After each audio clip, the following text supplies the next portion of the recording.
Bonjour et bienvenue dans l'interview. Bonjour Karine Lallieu. Bonjour. Vous êtes députée socialiste, donc députée fédérale à la Chambre et je suis également à la ville de Bruxelles. On va commencer par le gros dossier de cette semaine encore, c'est Jacqueline Galland. C'est une question politique ? Évidemment que c'est une question politique parce que c'est une responsabilité politique. Il faut savoir d'abord si Mme Galland a fait toute la transparence devant le Parlement il y a une semaine de ça, si elle a caché des documents, si elle a caché la vérité, si elle a dit toute la vérité.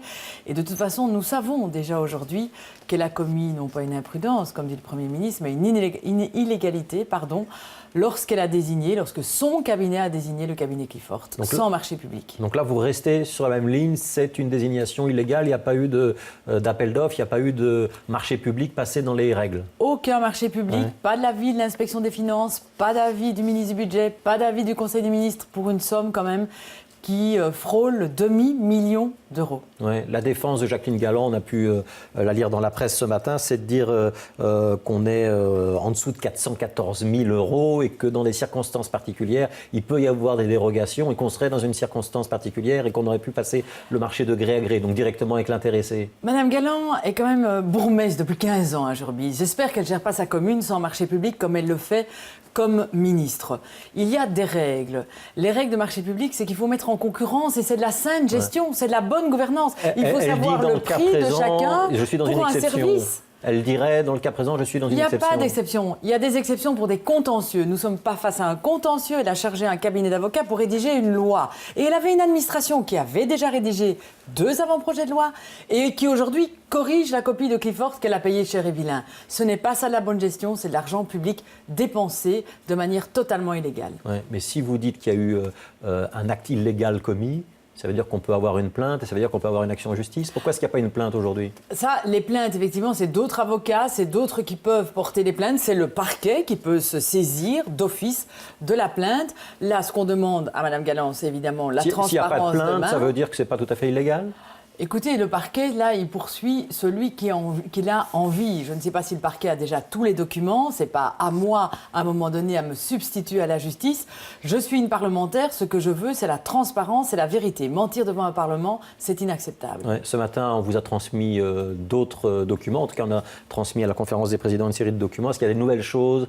Vous avez encore eu l'occasion de les analyser ou c'est trop tôt ? En tout cas, ce que j'ai déjà vu, mais je les ai vus rapidement, il manque le contrat. Le contrat entre Mme Galland et Clifford. Il n'y a pas de contrat entre un cabinet d'avocats qu'on va payer 1 million d'euros, je le rappelle.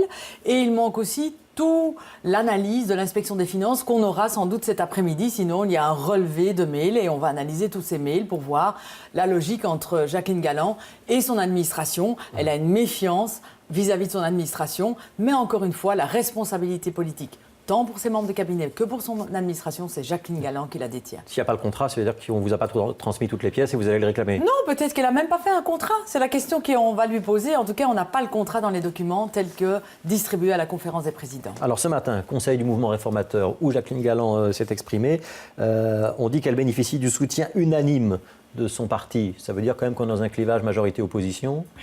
On est plus loin que ça. Je pense que tous les citoyens ont droit à la transparence.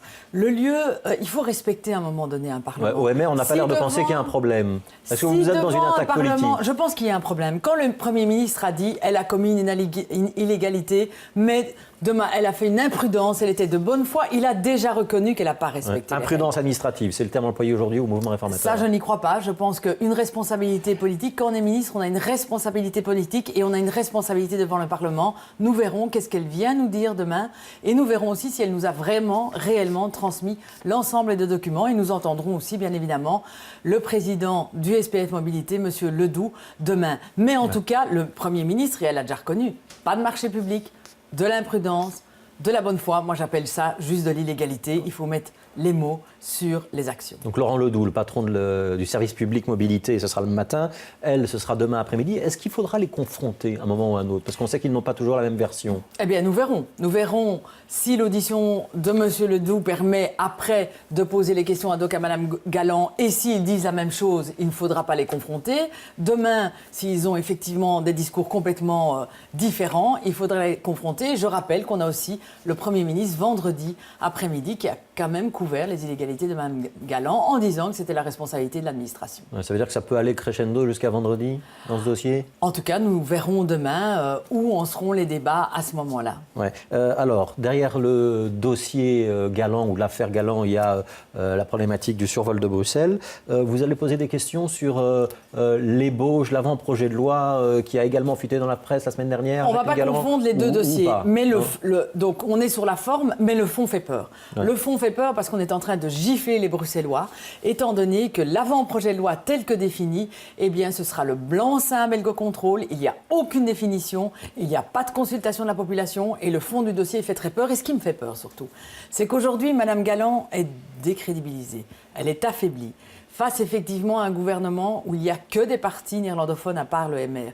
Et est-ce qu'il faut poser la question, est-ce que là, les Bruxellois seront correctement défendus par rapport au survol de Bruxelles, par rapport à ce dossier sensible, avec un Premier ministre et une ministre totalement affaiblie? Oui, alors j'ai deux questions Twitter à ce sujet-là. Première question, visiblement c'est un internaute qui doit habiter dans le Brabant wallon. On peut nous regarder dans le Brabant wallon par Internet sur Télé Bruxelles. Il est scandalisé de voir qu'il n'y a que Bruxelles qui compte dans ce dossier du survol et qu'on méprise le Brabant wallon. Il n'y a pas que Bruxelles qui compte, puisque nous avons toujours dit, nous socialistes, que nous voulons évidemment que les 3 régions soient associées aux négociations. Elles ne le sont pas du tout. L'avant-projet a été rédigé sans même consulter la région bruxelloise, la région wallonne et la région flamande. Aujourd'hui, encore une fois, c'est quelque chose qui sort d'un cabinet d'avocats que Mme Galland a mandaté. Mais donc il faudra tenir compte des intérêts de ceux qui habitent Waterloo. En tout cas, il faut tenir compte de l'ensemble de la population, mais évidemment aussi de la population la plus proche et aussi les zones les plus densément peuplées. Je rappelle que les zones les plus densément peuplées, c'est notamment la route du Canel et tout Laken, qui aujourd'hui est survolé continuellement. Alors, deuxième question, un internaute s'appelle Tonnerre de Brest. Comment est-ce que la région bruxelloise ou la ville de Bruxelles vont contrer les tentatives du gouvernement fédéral de refédéraliser les normes de bruit? Est-ce que ce danger existe? Ce danger existe parce que dans la loi, il y a une subtilité où on a l'impression effectivement qu'on retire les normes de bruit à Bruxelles et donc on s'y oppose complètement, on s'y est toujours opposé. Ouais, et on aura les moyens d'y résister? Ah ben écoutez, en tout cas, nous y résisterons. Je crois que le gouvernement bruxellois n'est pas d'accord de donner une partie de ses compétences et tout ça devra aller en comité de concertation. Mais les normes de bruit doivent rester une compétence régionale. Alors on sait qu'on a une directive européenne qui arrive, qui va geler un petit peu les règles en vigueur dans l'ensemble des aéroports européens.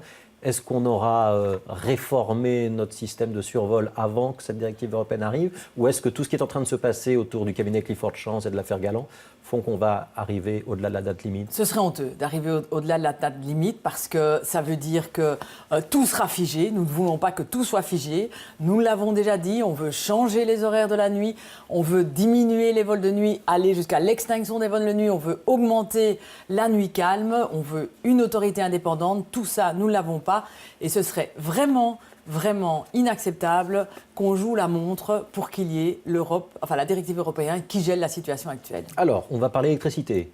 Doel 1 et Doel 2, les centrales nucléaires. Est-ce qu'il faut récompenser financièrement Electrabel si on lui demande de prolonger ces 2 centrales? Évidemment que non. Tous les citoyens ont payé l'ensemble des centrales nucléaires, cher et vilain, par le coût de l'électricité en Belgique. Ces centrales sont amorties. Ça veut dire qu'elles ne coûtent plus rien aux opérateurs, donc à Electrabel et à EDF. Ouais. Donc évidemment, il faut que ces opérateurs payent une taxe, une contribution à l'État par an. Pour... Non, c'est ce que propose Mme Mariem pour les 10 années à venir. 20 millions, c'est une fourchette très basse. Aujourd'hui, les bénéfices pour Doel 1 et Doel 2 sont de 94 millions en 2014, mais le prix de l'électricité est très bas, donc ils vont augmenter. 20 millions, c'est quand même une fourchette très basse pour les 10 ans à venir, donc pour moi, ce n'est pas une bonne négociation. Ce serait un quart de la plus-value. Les négociations, on dit qu'elles sont reprises désormais par le Premier ministre. Ça veut dire que Marie-Christine Marguet, le ministre de l'Énergie, est plus désavouée que Jacqueline Galland, la ministre de la Mobilité. En tout cas, elle semble désavouée. Il faut toujours rappeler que Marie-Christine Marguet m'a dit qu'elle avait un accord le 28 juillet. On est 4 mois plus tard, on n'a toujours pas d'avant-projet de loi, on n'a toujours pas de projet de loi, il n'y a pas eu négociation sur la table. Alors pourquoi elle a annoncé un accord quand elle n'en avait pas? Là aussi, on peut se demander où est la vérité. Ouais, il faut que tout ça soit voté avant le 30 novembre, ce sera possible? En tout cas, ce qu'on en a marre d'accepter de la part de ce gouvernement au niveau fédéral, c'est que tout est fait en urgence. Le projet de loi qui concerne Doel 1 et Doel 2, mais toute la contribution nucléaire, ça concerne des centaines de millions d'euros pour les 10 années à venir, des centaines de millions d'euros que les citoyens devraient récupérer. Et ils vont demander, encore une fois, au Parlement de travailler pendant 4 jours, en urgence, pour décider de centaines de millions d'euros. Je trouve ça totalement illégitime et c'est du travail d'amateur qui est fait au niveau de ce gouvernement. Ouais, c'est Marie-Christine Marguem qui vient de représenter l'accord en commission ? Ou le Premier ministre peut-être, puisque c'est lui qui négocie, il pourrait venir alors reprendre le dossier. Est-ce que la région bruxelloise est assez forte pour se passer du soutien de la Wallonie ? Non. Non. Je pense que les francophones sont forts quand ils sont ensemble et unis. Ouais. Est-ce que vous avez lu les déclarations du secrétaire général de la FGTB Wallonne, Philippe Baudson, dans le journal Le Soir ce matin ? En tout cas, j'ai lu le grand titre et je pense qu'il ne faut pas donner des choses à la NVA. Ouais. Si nous voulons une grande réforme, la NVA va dire qu'elle en veut une autre. Je pense qu'aujourd'hui, la solidarité entre les francophones doit avoir lieu, qu'il y ait peut-être des aménagements qui se fassent au niveau de la Fédération Wallonie-Bruxelles pour plus tenir compte des particularités régionales ou sous-régionales, oui.